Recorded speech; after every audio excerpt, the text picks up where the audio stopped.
मूळ प्रस्ताव जो आहे असेसमेंट बघा सन्माननीय महापौर साहेब, मी सभागृहाला पुन्हा विनंती करतो, एक सदस्य बोलत आहे ऐका.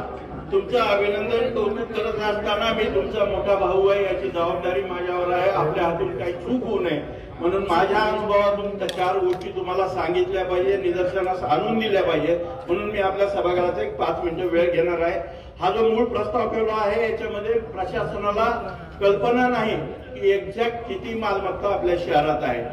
काही ठिकाणी 3 लाखाचा आकडा घेतलाय, काही ठिकाणी 5 लाखाचा घेतलाय आणि कचरा संकलनाचा डाटाचा बेस घेऊन 4.5 लाख प्रॉपर्टी आपल्या रहिवासी आणि 50,000 प्रॉपर्टी आपल्या इतर कमर्शियल अशा पद्धतीनं 5 लाखाची फिगर दाखवली आहे. पण कचरा संकलनाचा डाटा जो आहे तो डोर टू डोर कलेक्शनचा आहे, प्रॉपर्टी टू प्रॉपर्टी कलेक्शनचा नाही.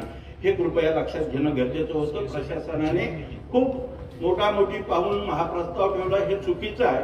माझी विनंती आहे बोंबे साहेबाला की कुठलाही प्रशासकीय प्रस्ताव येत असताना कमीत कमी आपल्याकडे उपलब्ध असलेल्या माहितीचा त्याच्यामध्ये अंतर्भाव होणं गरजेचं आहे. माननीय महापौर साहेब, हा प्रस्ताव येत असताना मी जरी तुमचं अभिनंदन करत असलो तर थोडं मागं तुम्हाला घेऊन जातो. यापूर्वी या शहरामध्ये स्पेक नावाच्या हैदराबादच्या कंपनीची नियुक्ती करण्यात आली होती, ज्याला कर आकारणे, पुनर्मूल्यांकन करणे, वसुली करणे या कामासाठी नियुक्त केलं होतं. त्यांनी सर्वे केला, परंतु एवढ्या तक्रारी आल्या. एक सिडको हडकोचा जर भाग वगळला तर इतर उर्वरित शहरामध्ये स्पेकचं काम हे अतिशय निराशाजनक होतं. अनेक तक्रारी आल्या, आपण त्या सॉल्व्ह पण करू शकलो नाही. म्हणून आपण त्यांचा सर्वे जो होता तो रद्दही केला. आपण त्याच्या पोटी त्यांना 1,18,72,519 रुपये आदापन केले. एवढा सारा पैसा देऊन आपल्याला तो सर्वे रद्द करावा लागला.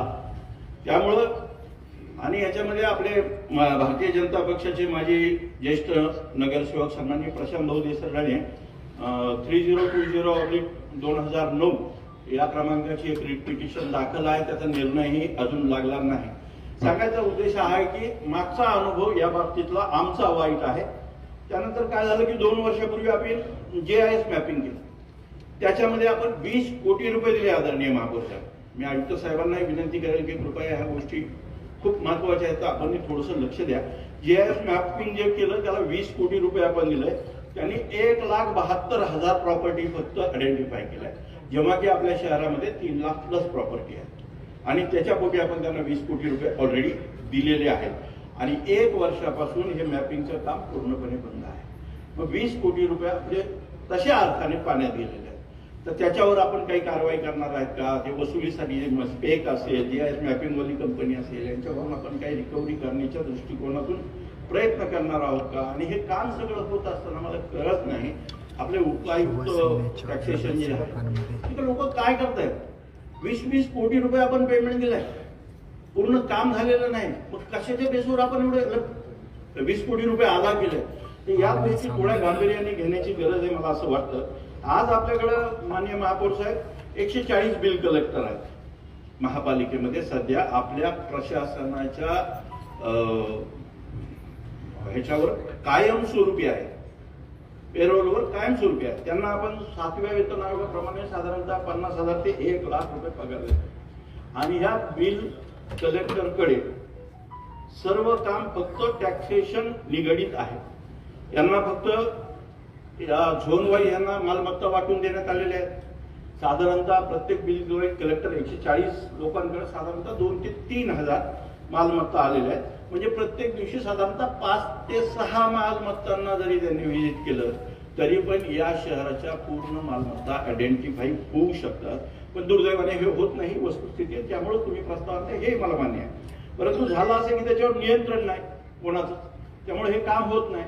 पगार तर चालली आहे, नियोजन करून दिलेलं आहे, प्रॉपर्ट्या वाटून दिलेल्या आहेत, पण ते जातात की नाही हे सुद्धा पाहण्याची तसदी घेतली जात नाही. हे वाईट आहे.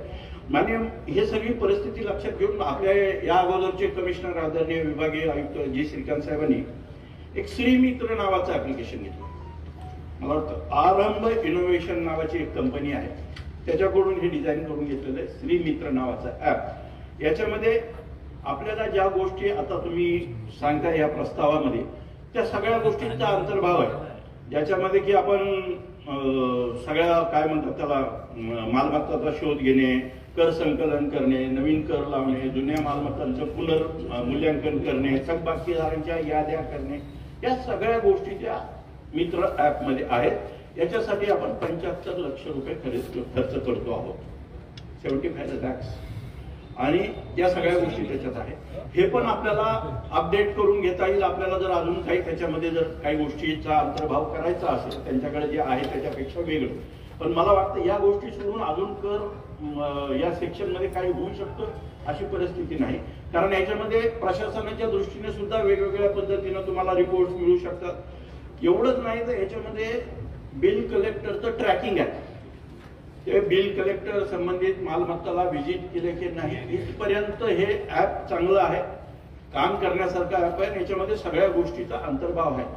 140 लोक आपल्याकडे आहेत. एवढं चांगलं सुंदर ऍप आपल्याकडे आहे. दुर्दैवाने हे वापरल्या जात नाही, मॉनिटरिंग केलं जात नाही. इव्हन बिल कलेक्टरची ट्रॅकिंग अवेलेबल असताना बघण्याचा सुद्धा त्रास आपल्याकडे घेतला जात नाही. मग आपले